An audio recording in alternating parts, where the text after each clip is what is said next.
সালমা, ঘরে তো এক মুঠো চালও নেই। আজ বাচ্চাদের কি খাওয়াবো? তুমি তো সারাদিন কাজ করো, তবুও আমাদের কপালে খাবার জোটে না। ঋণের চিন্তায় আমার ঘুমই আসে না। আজ আমি বনের পাশের পরিত্যক্ত জমিটা পরিষ্কার করতে যাব। লোকে বলে সেখানে এক ভয়ঙ্কর দৈত্য থাকে। ওই জায়গায় যেও না, সবাই তো বলে ওখানে কেউ গেলে ফিরে আসে না। ভয় পেলে তো চলবে না। চেষ্টা না করলে আমাদের সংসার চলবে কিভাবে? পরের দিন সকালে। সাবধানে যেও, বিপদ দেখলে সাথে সাথে ফিরে আসবে। ঠিক আছে, আল্লাহ ভরসা।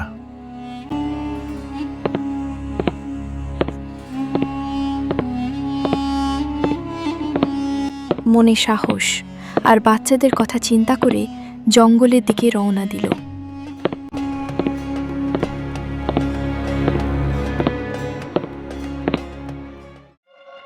কে রে আমার জঙ্গলে ঢুকেছে? সাহস তো কম না। আমি গরিব কৃষক, জমি চাষ করতে এসেছি। এই জায়গা আমার, এখানে কেউ চাষ করতে পারবে না। আপনি চাইলে একটা চুক্তি করতে পারি। আমরা যা ফলাবো তার অর্ধেক আপনার।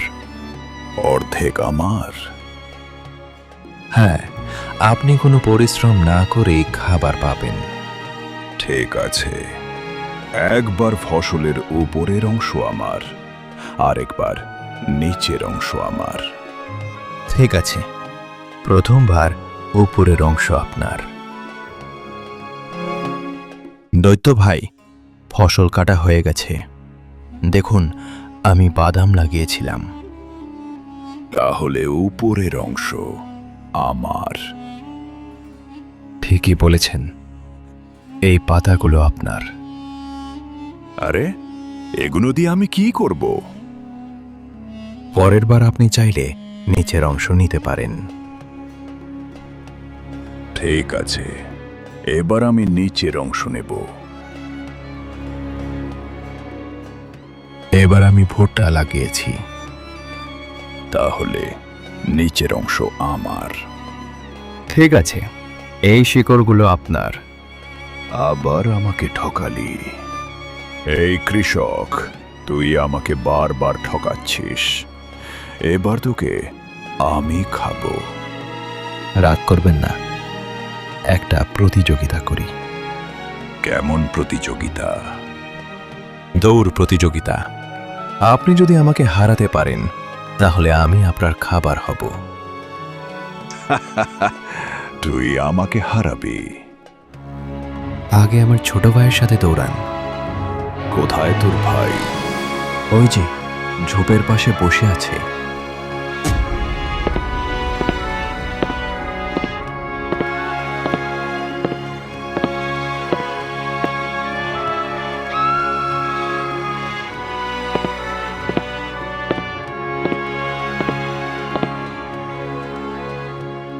আরে, তোর ভাই তো বাতাসের মতো দৌড়ায়। তাহলে আপনি হেরে গেলেন? হ্যাঁ, আমি হার মানছি। তাহলে এই এলাকা ছেড়ে চলে যাবেন? আজ থেকেই আমি এই বন ছেড়ে চলে যাচ্ছি। তোর কাছে আমি কেন? সাক্ষাৎ শয়তানও আসবে না, বাবারে বাবা। এ কথা বলে দৈত্য জঙ্গল ছেড়ে চলে যায়।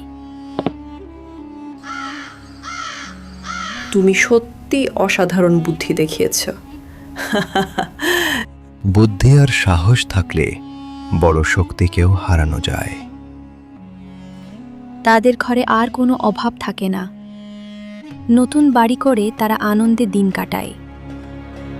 পরের গল্প দেখতে চাইলে চ্যানেলটি সাবস্ক্রাইব করুন। ভালো থাকুন, সুস্থ থাকুন। আল্লাহ হাফেজ।